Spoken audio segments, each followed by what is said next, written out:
Shalom, shalom. First, I want to give all praises to Yahweh by Shem Yahushai, by Shem Rakakadash. Double honors to the apostles and elders of Great Millstone, and shalom to the elect. I want to grab a scripture, and I'm gonna play this video, and it's just pertaining to the lost sheep of the tribe of Israel, and I guess the doctrine of everybody can be saved, and it's a couple scriptures that if just taken for face value, or if you look on the surface, if you will, of the actual precept or scripture, and read it as is, you, without going into words, without going into the history, without getting the proper understanding of the chronological history of Israel, of the nation of Israel, and understanding the curses that were going to befall Israel due to the lack of understanding and the lack of knowledge, and just pretty much having a stiff neck. So events transpired, and here we are today. So I want to grab this scripture, and this is. It is Deuteronomy 28 in the Salakia, in the 64th verse, and from, I believe it's 68 exactly. So this chapter here, it goes over a number of blessings and curses, and it basically speaks on Israel. If you obey, you get the blessings, and if you disobey, you get the curses. And one of the curses was Deuteronomy 28 and 64. It says, "And the Lord Yahweh shall scatter thee among all people, from the one end of the earth even unto the other. And there thou shalt serve other gods, which neither thou nor thy fathers have known, even wood and stone." So I want to play this video, and this is Hebrews in India.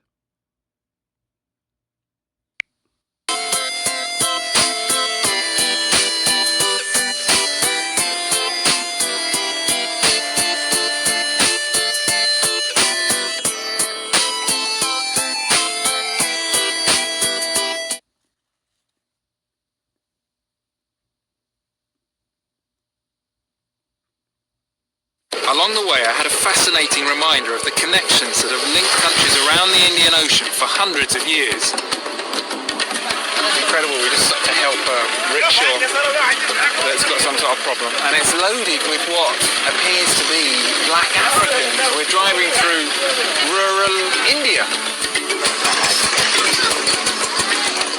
These are the Siddi people, the descendants of black Africans, who live in communities close to the coast in this area and across India. Vikas and I went to meet a local leader. Vikas, meet Simon. Namaste. Simon, Mohammed. Namaste. Salam alaikum. Very nice to meet you, sir. Who are the Siddis? Who are the Siddi people? The Siddis are descended from Africans who came to India. The Muslim princes brought us here from Africa. We have been in Gujarat for 600 years.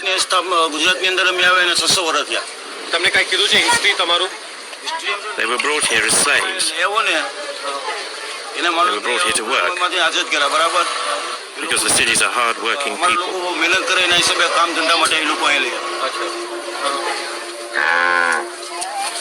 Hello, ladies. Namaste. African ladies wearing saris. The movement of Africans to India has been little studied, but over centuries the cities have found their own place in Indian society. Mohammed is saying the communities live very harmoniously, and that's pretty unusual, frankly, in this country, which has suffered such caste and communal and religious conflicts over the generations. It's quite wonderful to hear him saying, no, we get along fine. Oh, it's the cutest scene. Mohammed took us to a local school, which was full of city children. Namaste, salam alaikum. Do any of you know where Africa is? Could any of you come and point to where Africa is on the map? Come on, mate. Africa क्या है map पर देखा नहीं Yay! Clap, everybody! Come on. The children are kept in touch with their history. After they came here as slaves, they were soon recognized as being very hard-working. They were particularly good at working with wood. They were spread right across India, but because of their skills in carpentry, they were brought to Gujarat. They came to Gujarat in 1411, so before 1411, we don't know much. Merchants were trading huge distances across the Indian Ocean centuries before the Atlantic was explored and Columbus reached America. Yeah, they weren't all just slaves as well. So many Africans came as sailors, as merchants, as traders, as soldiers, as warriors to India. It's still very hardly known about in India itself. But this is all about people travelling across the Indian Ocean. The ancestors of these little children here were blown across the Indian Ocean by the monsoon winds many, many years ago. Some experts think millions of Africans travelled to India. Many were slaves, but they also came as merchants and warriors. There's even believed to have been an African king in central India. All around the Indian Ocean, cultures have mingled. Sometimes people travelled willingly, sometimes they were forced.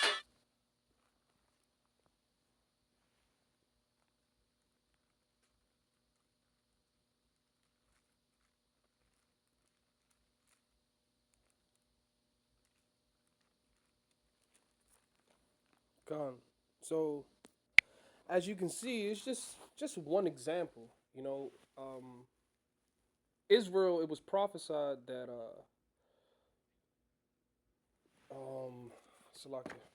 It was prophesied that Israel was going to be scattered, and I'm gonna get another precept as well. But yeah, it was prophesied that Israel was going to be scattered amongst all nations, you know, and a part of another part of that prophecy was, I believe that's in Jeremiah, Salakia, was that we basically would lose our heritage. You know, we would fall away. Let me see. Right. So this is, yeah. I'm gonna get this is in Jeremiah, but it's a couple. It's a couple of them. But this is one I want to get in Jeremiah. But like I was saying, yeah, it was prophesied that we would discontinue from our heritage. You know, that we would fall away, that we would take on the customs of you know, every nation that we were scattered amongst, and but that still doesn't negate the fact that who we are spiritually and genetically, you know, according to the seed that, you know, our forefathers are Abraham, Isaac, and Jacob, you know, who the promises were given to, you know, and basically the end all be all is that we would be saved, you know, out of that captivity, out of the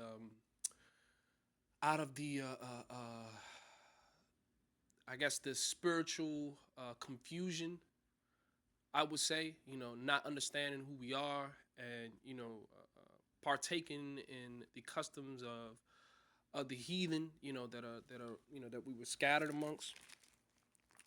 Let me, since I said that, let me grab.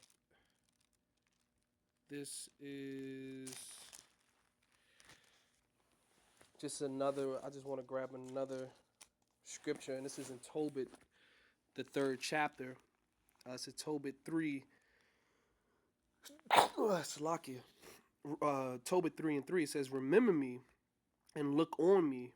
It says, "Punish me not for my sins and ignorances and the sins of my fathers who have sinned before thee." It says, "For they obeyed not thy commandments, wherefore thou hast delivered us for a spoil, and unto a captive, and unto death, and for a proverb of reproach to all the nations among whom we are dispersed." So this is nothing new. When you go through these scriptures, throughout the Old Testament and throughout the New, is that's just something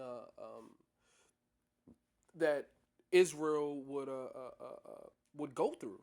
You know, us, being amongst other nations and partaking in the things that they are partaking in. Whether it be we're in captivity, whether we are joining hand in hand or making a league with them or making some type of partnership or pact, which is all in all is captivity. I mean, because if you're making a pact with somebody like the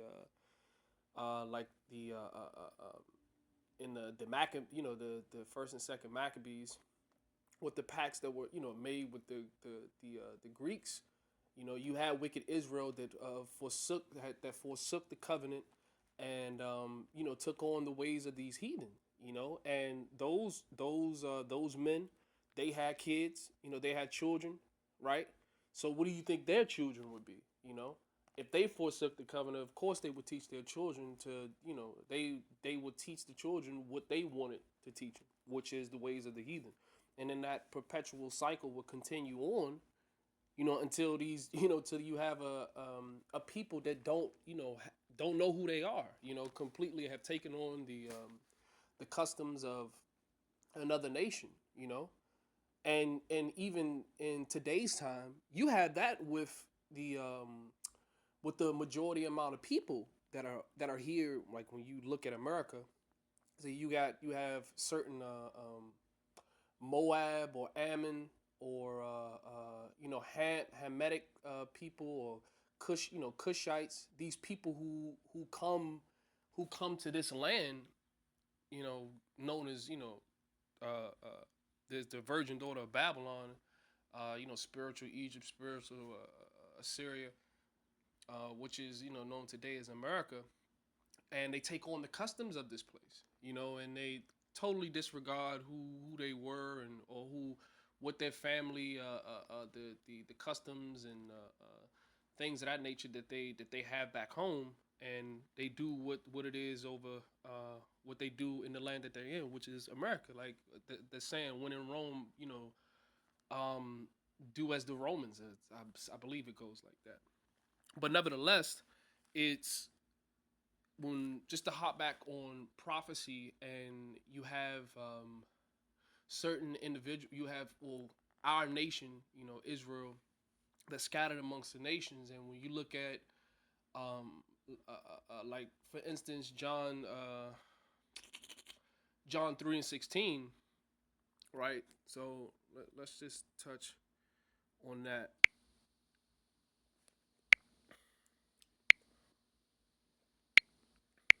Right, so you go. It says. Well, I'm gonna just hop to the point because I don't want to make this long. It says, For God so loved the world that He gave His only begotten Son, that whosoever believeth in Him should not perish but have everlasting life. So that point I was making earlier, that if you read this for face value, you like if you just read it verbatim, and not actually, go into the Greek or go through the Old Testament and read through the book of the prophets, the go through the law and pretty much understanding the narrative that's taking place within these scriptures. This is not just you read one precept and that's just it. You have to get some understanding. But if you read this right and then you go to what is that? This is if you read that and then you hop to, let's see where we at. Let's go to Jeremiah, the 29th chapter, and let's hop down to the um,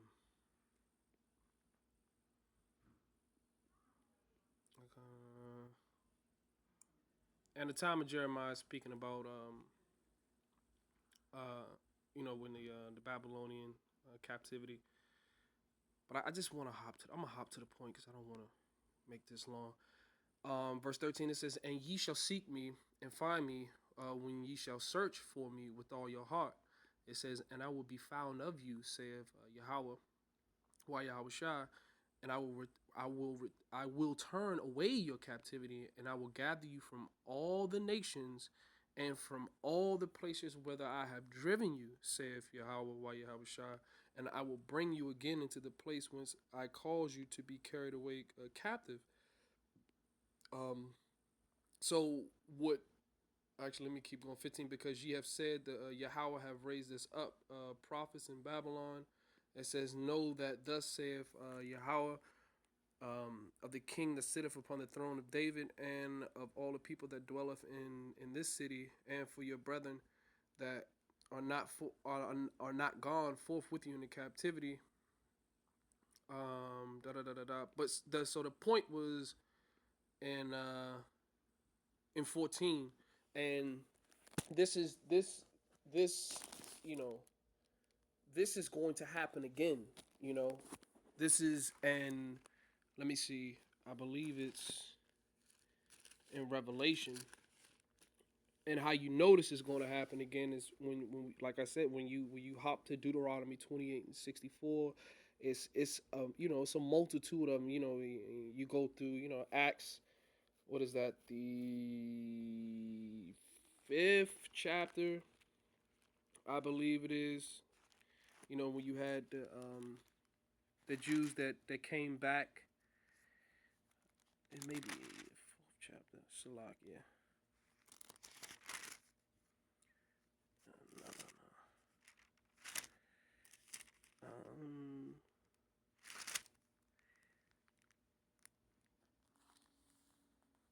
No, no, it's the 2nd chapter. So when you had, the nation of Israel, even had to come back, for the for high holy days that were coming, out of a lot of different provinces, out of a lot of different countries, So when you go into, let me see if I can find it. I was just looking at it.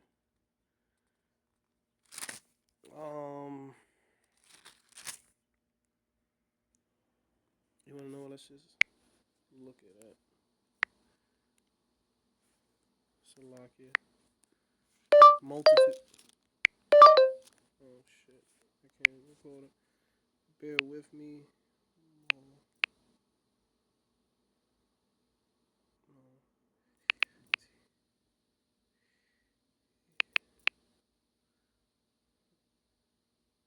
Multitude. I believe it is. Yep, it's 7 and 9. I don't know how I looked at. Okay, so Revelation 7, 7 and 9 says, "After this I beheld, and lo, a great multitude which no man can number, of all nations and kindreds and people and tongues stood before the throne and before the Lamb, clothed in white robes and palms in their hands. So understand, who the world ignorantly calls Jesus. The contrary to popular belief, that he came back to save his people. And the misconception is, what people, the major stumbling block is well, people just really don't, people don't read, people don't actually go into words. People are not actually understanding the narrative of the scriptures, because the old and the new are go hand in hand, you know and you have to have the proper understanding. Wisdom is the principal thing, but with all I get understanding. you the Lord, it tells you with Malachi 3:6 that I change not. And the Lord himself, the same today, the same as yesterday, the same forever. So these the narrative is Israel has constantly went off, was how going off is not able to keep the law. But and every time they went off, they were punished for going off. And throughout time, the punishment was you were going to be went into captivity, scattered, amongst other nations. And this heavy one, up until this very day and this very point, right, this second, is you know we would discontinue from our heritage and not know who we are. And um and uh, uh, uh, uh, uh, and just completely be destroyed. And who the world calls Jesus Christ came back to gather a certain amount, of those, lost Israelites. You know, and this is, and well, like I said, well, when this is a prime example. Then Israel came to Egypt. Jacob sowed.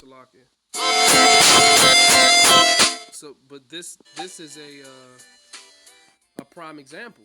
You know, these are Israelites scattered within India. You know,